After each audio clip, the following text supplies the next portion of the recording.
안녕하십니까. 탱탱구리 채널입니다. 코로나로 인하여 전 세계가 모두 어려운 시기입니다. 정부의 방역 조치를 준수하시고 항상 마스크 착용 잊지 마시기 바랍니다. 2021년 12월 20일 오늘의 브리핑 시작하겠습니다.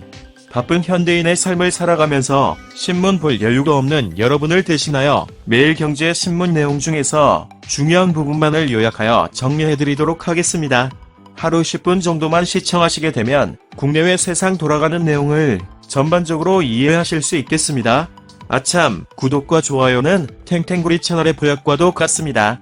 영상이 도움이 되셨다면 구독과 좋아요 꼭 눌러주세요.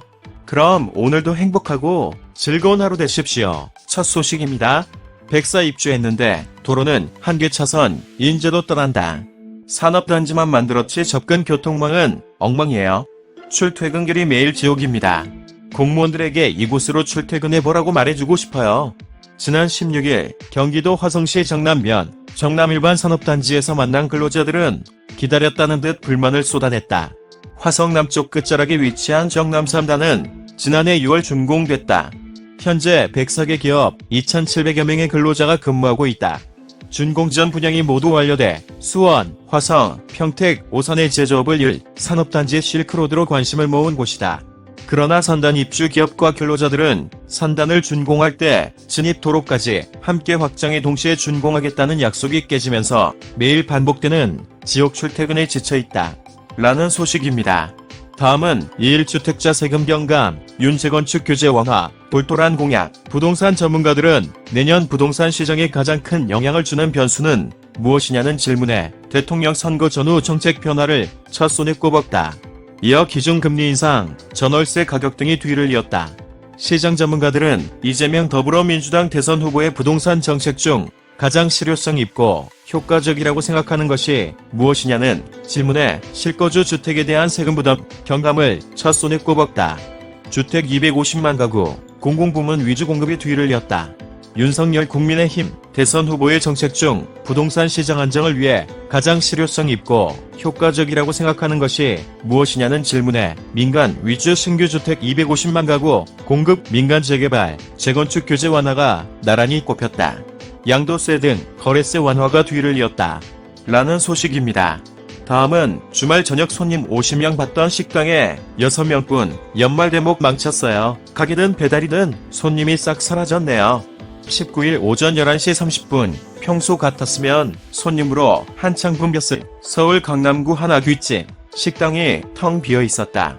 이 가게는 내부 한쪽에 유명인 사인이 적힌 액자가 절비하게 걸려있을 정도로 맛집으로 알려져 있다. 사장 양모 씨는 어제 저녁에는 손님이 2테이블밖에 없었다면서 구청에서 석 달치 보상금이라며 22만원 정도를 줬는데 누구 코에 붙이라는 건지 모르겠다고 한숨을 내쉬었다. 고강도 사회적 거리 두기 강화 방안이 적용된 첫 주말, 식당, 카페, PC방 등 다중이용시설이 밀집한 서울 강남 시내 번화가는 시민이 갑작스레 줄어들어 썰렁한 모습이었다. 라는 소식입니다. 다음은 탄소 중립 목표 맞추려. 한전, 알짜, 해외 사업 절반 줄인다. 올해 4조 원대 영업적자를 낼 것으로 전망되는 한국전력이 정부의 탄소 중립 정책에 맞춰 해외 석탄 발전을 2026년까지 현재의 절반 수준으로 감축한다. 지난해 10월 신규 석탄 발전 사업을 중단하기로 선언한 것에서 한 발 더 나아간 결정이다. 이에 따라 해외 발전 사업 포트폴리오도 신재생 에너지 위주로 재편한다는 계획이다. 또한 정부가 물가 잡기 총력전에 나선 상황에서 20일 결정되는 내년 1분기 전기요금은 동결될 것으로 전망된다. 전기요금을 올리지 못하는 상황에서 탈탄소 정책으로 기존 사업 수익마저 줄면서 한전의 수익성이 더 악화될 수 있다는 염려가 나온다. 라는 소식입니다. 다음은 이재명, 문 정부와 더 차별화, 재산세, 건보료 동결해야. 이재명 더불어민주당 대선 후보가 이번엔 내년도 재산세, 건강보험료 동결 카드를 꺼내 들었다. 문재인 정부 들어 부동산 가격 폭등뿐만 아니라 이로 인한 세 부담 증가까지 민심에 악영향을 끼치고 있는 상황을 돌파하기 위함으로 풀이된다. 이런 방침에 대한 정부 반대는 알고 있지만 혹시 추진하다 안 되더라도 최소한 부동산 정책 실패 책임이 있는 문재인 정부와의 차별화 효과는 있다는 게 민주당의 계산으로 보인다. 라는 소식입니다. 다음은 윤 아내에 대한 여주장, 가짜도 많지 않냐. 지난주 부임 김건희 씨를 둘러싼 각종 논란에 연거푸 고개를 숙였던 윤석열 국민의힘 대선 후보가 19일 민주당 주장이 사실과 다른 가짜도 많지 않으냐고 강공 모드로 전환했다. 김 씨 관련 의혹이 크게 불거질 무렵 이재명 더불어민주당 후보아들의 불법 도박 사실이 밝혀지고 성매매 의혹까지 터져 나왔는데 민주당이 김 씨 관련 추가 의혹 제기로 이 후보아들 관련 의혹을 이른바 물타기하려 한다고 보고 적극 대응하겠다는 것이다. 윤 후보 측은 의혹 가운데 사실이 아닌 부분에 대해선 강력하게 대응하고 고소, 고발도 불사하겠다는 입장이다. 라는 소식입니다. 다음은 미 돼지고기 금지 국민투표 부결, 대만은 중 대신 미 택했다. 대만 국민들이 지난 18일 치러진 국민투표에서 정부 정책에 제동을 거는 4개 안건을 모두 부결시켰다. 차이잉원 대만 총통이 이끄는 민주진보당 정부에 다시 한번 힘을 실어준 것이다.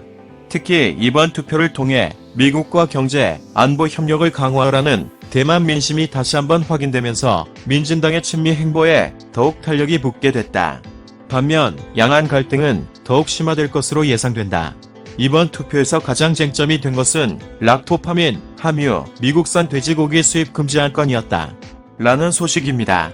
다음은 예금 금리 인상 부담, 대출자에 떠넘기는 행, 최근 주택담보대출금리가 급등하며 서민들 부담이 커진 가운데 은행들이 실세금리 흐름과는 무관하게 예금 금리를 대폭 올리고 이를 대출자에게 전가하면서 주택담보대출금리가 높아진 것으로 확인됐다. 정부가 예적금 등 수신상품 금리 산정 체계를 살펴보겠다고 압박하자 은행들이 과도하게 예금 금리를 올렸고 시차를 두고 이를 대출금리에 반영하면서 대출금리가 급등했다는 지적이다. 이 같은 움직임에 따라 주택대출의 75%를 차지하는 변동금리 주택담보대출금리는 연 5%대를 돌파해 6%대를 넘보고 있다. 라는 소식입니다. 다음은 스마트폰부터 가전까지. 삼성전자, 중전략 다시 짠다. 삼성전자가 중국 사업 강화를 위한 중국 사업 혁신팀을 신설했다. DX 부문장 산하의 직속으로 신설된 이 조직은 중국 스마트폰 사업 부진 타개와 중국 세트 사업 전반에 대한 혁신이라는 특명을 부여받았다. 19일 전자업계에 따르면 삼성전자는 최근 DX 부문장인 한종희 부회장 직속으로 중국 사업 혁신팀을 신설한 것으로 전해졌다. 이달 인사 개편 전까지 삼성전자는 최고 재무책임자 산하의 소비자 가전과 잇 모바일 부문의 중국 사업 전반을 담당하는 중국 총괄을 두고 있었다. 라는 소식입니다. 다음은 제주 드림타워 1600개 객실 예약 줄잇는다. 지난 18일 국내 최초 도시명 복합리조트인 제주 드림타워 복합리조트가 공식 개장 1주년을 맞이했다. 총 사업비만 1조 7천억 원으로 기존 제주도에서 가장 높았던 롯데시티 호텔보다 2배가량 높은 지상 38층 169m 규모다. 연면적은 300만 3,737제곱미터로 서울 여의도 63빌딩의 1.8배에 달하는 메모대급 규모를 자랑한다. 제주국제공항에서 10분 거리인 제주시 노영호 거리에 위치한 제주 드림타워 복합리조트는 1600객실 규모의 그랜드 하얏트, 제주 14개의 레스토랑과 바, 외국인 전용 카지노, 드림타워 카지노, K-패션몰, 한 컬렉션, 야외 풀데크 등 여러 시설을 갖추고 있다.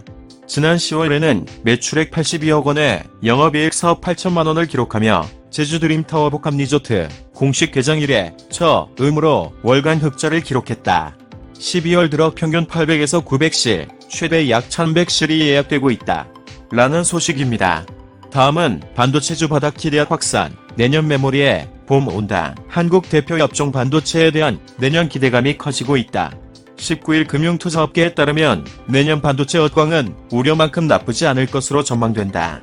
주가 발목을 잡았던 공급망 차질이 해소될 것으로 보이고 고성능 컴퓨터, 스마트폰, 자동차 등 반도체 수요가 여전한 가운데 반도체 업체들이 공급 확대보다는 수익성 위주로 전략을 펴 수급에 따른 가격 하락 우려도 크지 않다는 이유에서다. 라는 소식입니다. 다음은 몸집 키우는 D2C 기업 M&A 시장 큰 손으로 유통업체를 거치지 않고 각종 재화를 소비자에게 직접 판매하는 D2C 기업이 인수, 합병 시장에서 존재감을 키우고 있다. 각종 투자사로부터 자금을 수혈받을 뿐만 아니라 스스로도 활발한 M&A를 펼치며 외연을 넓혀가고 있다. 코로나19 이후 온라인 거래를 선호하는 소비자가 급증하며 D2C 시장도 크게 팽창하는 모양새다. 라는 소식입니다. 다음은 몸값 뛰는 강원 K바이오. 기술 수출 대박. 지난 10월 강원도 춘천 바이오 기업 에이프릴 바이오가 덴마크의 세계적 제약회사 룬데백과 5,400억 원에 육박하는 자가 면역 질환 치료제 기술 이전 계약을 체결해 주목을 받았다. 국내에서 이례적인 기술 수출 계약 규모로 지방 기업이 국가 기술력을 입증한 쾌거였다. 단숨에 블루칩으로 떠오른 에이프릴 바이오는 코스닥 상장 채비를 서두르고 있다. 라는 소식입니다. 다음은 당첨금 수천억 원, 미 복권 대신 사준다고. 최고 당첨금 1조 8천억 원, 스케일이 다른 미국 로또 복권 국내 상륙, 부동산 가격이 치솟는 가운데 마음 둘 곳 없는 20, 30대 직장인들이 당첨금이 어마어마한 미국 복권에 혹하고 있다. 실제로 최근 국내에서 미국 복권 구매 수요가 증가하며 구매 대행업자 수도 기하급수적으로 늘고 있다. 그러나 당첨된다고 해도 당첨금을 수령할 수 있는 법적 근거가 모호할 뿐더러 구매 대행업체의 먹튀 가능성도 배제할 수 없어 주의가 요구된다. 미국 복권은 국내 로또보다 당첨 확률이 낮지만 당첨금 규모가 커서 주목받고 있다. 미국 파워볼과 메가밀리언스는 당첨금이 수천억 원에 달한다. 라는 소식입니다. 이상으로 2021년 12월 20일 오늘의 브리핑 마치겠는데요. 도움이 되셨으면 좋겠습니다. 탱탱구리 채널 끝까지 시청해주셔서 감사합니다. 내일 다시 뵙겠습니다.